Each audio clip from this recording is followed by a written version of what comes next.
Alors, journée J-2, donc à 2 jours de l'intervention chirurgicale de Christian. Donc aujourd'hui, on est mercredi le 2 novembre et l'intervention est prévue, planifiée pour vendredi le 4. Je dis planifié parce que, qui sait, on pourrait aussi recevoir un appel comme quoi c'est reporté. Ça fait partie des grands mystères ou des grandes préoccupations, inquiétudes qui viennent, si on veut, avec, oui, la préparation, la planification, parce que, bon, ben, étant opéré dans le secteur public, ben, ça peut vouloir dire aussi que tout à coup, la salle d'opération pourrait ne plus être disponible. Aujourd'hui, je vous parle un peu plus de la préparation, entre autres physique et organisationnelle. Parce qu'une des questions qui a été posée, c'est bon, au niveau de l'activité physique, qu'est-ce qui est à faire, qu'est-ce qui est à encourager? Premier élément, je tiens quand même à mentionner que comme nutritionniste, je ne suis pas une experte de l'activité physique. Donc, ce sont les kinésiologues qui sont kinésiologues de par leur profession, qui ont tout le bagage pour faire une évaluation individuelle. Donc, c'est toujours mieux de consulter soit un kinésiologue ou son équipe. Mais je peux quand même vous partager les lignes directrices. Je peux vous parler de ce qui est recommandé de façon générale et dans ce cas-ci, de ce qui est fait par Christian, par nous à la maison. Donc, durant la diète de préparation, donc durant vraiment les quelques jours ou quelques semaines qui précèdent l'intervention, l'idée, c'est de ne pas amorcer quelque chose de nouveau. On est beaucoup plus dans le maintien de ce qui avait déjà été établi préalablement. Donc, c'est pas le temps de s'inscrire au gym. C'est pas le temps, ou en tout cas, si on s'inscrit au gym, c'est pas le temps d'amorcer un nouveau programme. C'est pas le temps d'essayer de nouvelles activités ou de nouveaux cours, de nouvelles plateformes. L'idée, c'est d'être beaucoup plus dans la continuité. Donc, et même si on était quelqu'un qui s'entraînait préalablement, souvent, ce qu'on va dire, c'est même de limiter un peu plus parce que, ben, qui dit diète de préparation, dit aussi manque d'énergie parce qu'on vient de couper grandement les glucides, on vient de couper grandement l'énergie totale qui est disponible.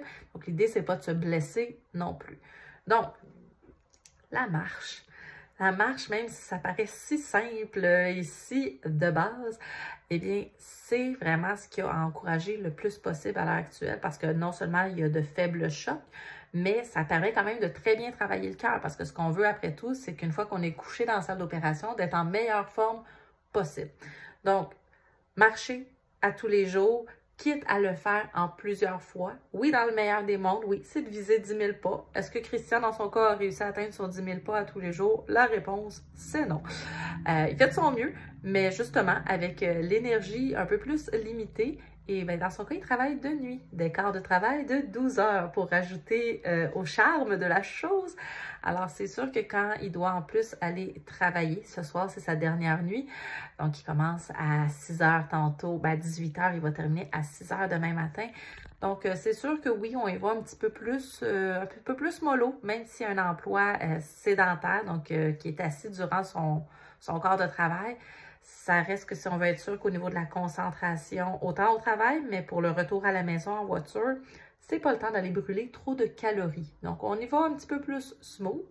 C'est sûr que, comme je le mentionnais, l'idée, c'est de poursuivre ce qu'on faisait déjà.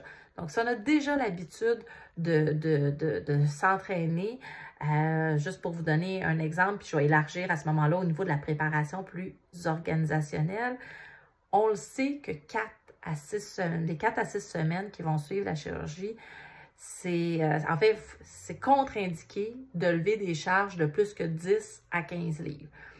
L'idée, c'est aussi de se préparer en vue de cette période-là. Donc, nous, depuis quelques jours, on est dans la grosse organisation.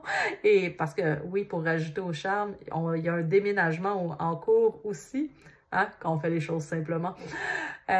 Donc, ben, et l'hiver s'en vient, si jamais vous n'avez pas changé vos pneus d'hiver et que vous le faites vous-même. Donc, nous, hier, on a mis les pneus d'hiver sur l'auto.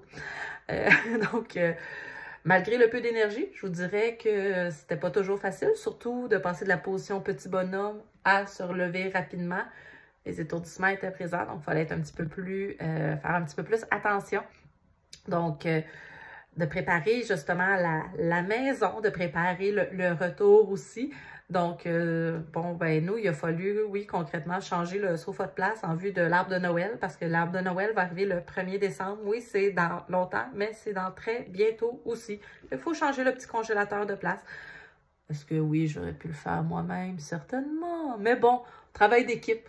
Donc, on essaie de se simplifier, oui, la tâche pour les prochaines semaines. Ce qui peut être fait maintenant, on le fait maintenant. Donc, au niveau donc activité physique, ben non, ça compte pas comme de l'entraînement que de mettre des pneus d'hiver sur un auto. Ou comme hier, on est allé chercher les 3 plus vieux à l'école en trottinette. Donc, oui, Christian qui fait de la trottinette.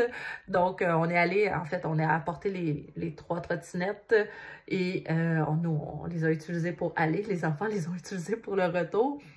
Mais donc, ça fait partie de l'activité physique préparatoire en vue de la chirurgie, même si encore là, c'était plus une méthode de déplacement, mais parce que c'est quelque chose qu'on fait régulièrement, ben, on a poursuivi dans le même élan. Donc, encore là, au niveau organisation, d'essayer, quand on le sait justement qu'on a quelques jours d'avance, quelques semaines, d'essayer de régler certaines tâches qui pourraient être importantes à faire pour enlever, oui, un stress, enlever une pression par la suite, autant pour lui dans son cas, mais pour moi aussi, essayer de faciliter le quotidien. Parmi les appels qu'on a eu à faire aussi, les assurances. Pourquoi appeler les assurances? Bien, tout dépendant de votre couverture au travail, des fois, il y a la possibilité que les assurances payent pour une chambre semi-privée ou privée si vous avez une nuit à faire au centre hospitalier. Donc, dans le cas de Christian, parce qu'il a recours à une SADI, donc il y a une nuit qui est déjà prévue, en espérant que tout se passe bien et que le congé ait bien eu lieu samedi matin. Mais, indépendamment, ben, si on a à rester à l'hôpital plus longtemps, ou même pour cette nuit-là, ben, si les assurances peuvent couvrir, ça peut valoir la peine de faire cet appel-là pour vérifier. Bon, on en a profité aussi pour vérifier dans combien de temps est-ce que sa couverture d'assurance voyage pourrait être activée. Parce que ça peut varier aussi. Dans le cas de sa compagnie, après 1 mois, sans complications, la couverture d'assurance de voyage est complètement reprise. Dans certaines compagnies, ça peut être jusqu'à 3 mois. Donc, si vous avez un voyage que vous avez peut-être en tête ou que vous aimeriez planifier, bien, il y a certaines compagnies qui, même si, finalement, il vous arrive un accident puis ça n'a pas de lien avec votre intervention chirurgicale, considèrent que vous n'êtes pas couvert. Donc, une information qui peut quand même valoir la peine d'être vérifiée. Donc, ça, c'était au niveau assurance. Pour le travail, évidemment, c'est d'aviser qu'on va être en arrêt de travail. Hein. Habituellement, 4 à 6 semaines. Ça dépend du chirurgien, ça dépend de la chirurgie, ça dépend de la rémission. Avec l'équipe de Sacré-Cœur, au fond, c'est un papier médical qui doit être allé chercher donc, au centre Rockland. Même si l'intervention se fait dans un centre hospitalier, le bureau des médecins est à Rockland et on peut aller le chercher seulement une fois l'intervention faite, au cas où, justement, il y aurait un report, un déplacement. Donc, ça fait partie de la petite liste qu'Evelyne, elle a en sa tête. Vendredi, une fois que Christian va être en salle de réveil, appeler à Rockland pour aller chercher le papier et donc formaliser, au fond, l'arrêt de travail, là, qui, dans son cas, devrait être de 6 semaines. Autrement, au niveau de la préparation, je vais vous préparer aussi dans les prochains jours une capsule sur la préparation alimentaire parce que ça peut valoir la peine pour la diète de progression, hein, parce qu'on le sait que la journée même, il va devoir se présenter à l'hôpital à jeun. L'après-midi, on va déjà pouvoir réincorporer une diète qu'on appelle l'étape 1, donc les liquides clairs, qui va être débutée. Évidemment, oui, il va y avoir un plateau qui va être servi par le centre hospitalier, mais j'aime bien encourager l'autonomie et s'assurer justement qu'on a peut-être une plus grande variété que ce qui peut être offert par le centre hospitalier. Ça, c'est mon petit côté à moi, que voulez-vous. Donc, on a déjà fait quelques achats que je vous présenterai. Évidemment, il n'y a pas une seule bonne façon de faire, mais je pense que autant... je pense que Christian se sent un petit peu mieux de savoir qu'il va y avoir différentes options. Donc, sa saveur préférée de Gatorade. Pourquoi? Ben parce qu'on va vouloir, oui, redonner du sucre à l'organisme. On veut une bonne cicatrisation, on veut augmenter l'énergie. Donc, de faire ces achats-là peuvent être intéressants. Même chose que la journée même du congé, bien, déjà d'avoir le Jello qui va être fait. Donc, demain, il va y avoir une journée d'organisation aussi à faire. Dans les derniers jours, on a commencé à regarder la liste des choses, évidemment, à porter dans la valise. D'ailleurs, je pourrais vous mettre un petit lien. Oui, la plupart des centres hospitaliers vont déjà vous proposer une liste, mais nous, on avait fait une petite liste sur le blog de Nutri Sans Chichi d'éléments qui ne sont pas toujours absolument nécessaires, mais qui peuvent être des petits plus intéressants à envisager. Donc, nous, on a déjà regardé la liste. Le sac n'est pas fait encore, mais on s'est assuré qu'on avait tout ce qu'on avait besoin. Donc, ça fait plusieurs éléments à considérer et donc à planifier. Le dernier élément que je voulais absolument mentionner au niveau de la préparation physique, parce que tout ça embarque dans le quotidien, la vraie vie, c'est les exercices plus de mobilité, d'étirement des épaules, de flexibilité. Pourquoi? Bien parce que durant l'intervention, qui peut varier en temps, habituellement là, de 50 minutes à 1h30, parce que tout dépendant comment l'intervention se passe, ça reste que le positionnement sur la table, on parle d'une position là, en étoile, donc les bras grands ouverts, le positionnement n'est pas toujours nécessairement très confortable au niveau des pectoraux. Donc, au fond, depuis quelques jours déjà, sans que ça soit de l'entraînement, on parle plus de flexibilité, de mouvement, de rotation des épaules, d'étirement.